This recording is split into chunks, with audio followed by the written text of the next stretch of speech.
y'all. So today I went ahead and started back on my crazy schedule, which is to say doing nights and then going and acting during the day. So I officially started that. I was really lucky because I know I'm working during the day tomorrow and I only had like a half day today. So I will get to sleep, and it's great because I was at a point where I was pulling these like 27 to 30 hour days at least once a week, and it was not the most fun I've ever had. But because of my nature, it's not too big a problem. I'm not the kind of person who gets grumpy when I'm tired. I just kind of keep smiling and I'm like, I may not understand what you're telling me. So repeat yourself if you have to. It was a really great day. One of the people I ran into, some of you guys hunted down the soul pancake video that I did, the blind date thing. I ran into the guy who was my blind date. He and I worked the same gig today. Again, can't disclose, can't talk about these things before they come out.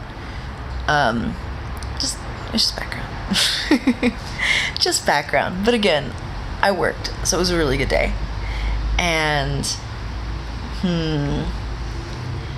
somebody was talking about catharsis and how people treat me and how people treat other people.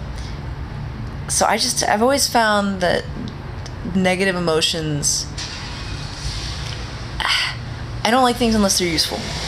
So certain negative emotions, it's hard for me to wallow for long, because I would much rather use a negative emotion, whether it's not hearing from some kind of gig, feeling some rejection. I really try to use it as motivation. And on top of that, I'm the kind of person who doesn't really like to just be negative or bring other people down. And you have to have people to share things with. But generally speaking, I don't know. I'm one of those from the outside in people. It shouldn't be fake, but I do feel like, going out and doing something nice for somebody else and going out and smiling at people can be really helpful to making you start feeling better.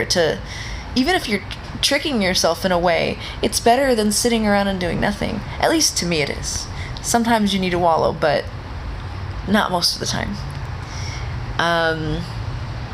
And as for how people treat me at different places, what I have found is that there's a percentage of people who like me pretty well. Generally, I'd say that's you guys. That's the people who decided to subscribe, and I really appreciate you guys. There are other people, most people, it's just whatever. But there are some people who get really aggravated or prepared to be aggravated with me.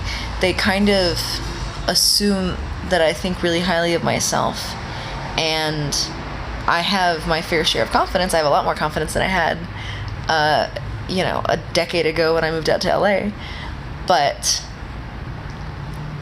they're just the kind of people who approach me as if I already have a chip on my shoulder, or think that I expect things to be given to me, or the kind of guy who's come up to me and been like, hey, so you have a boyfriend, right? Let me guess. And what a stupid way to approach the situation, because now it wouldn't matter if I had one or not. No. So the point is that more often than people are generally going way out of their way, for me, at least as a stranger, there are people who kind of assume that I've given a lot of things, and that's really funny as somebody who generally has to work for it. And I think that's a good thing. I think I'm glad I have to be a little more grounded than people I've met who do seem to be totally handed things, and I'm hopefully stronger for it. Alright, you guys have fun. Kira and I are gonna relax. Bye.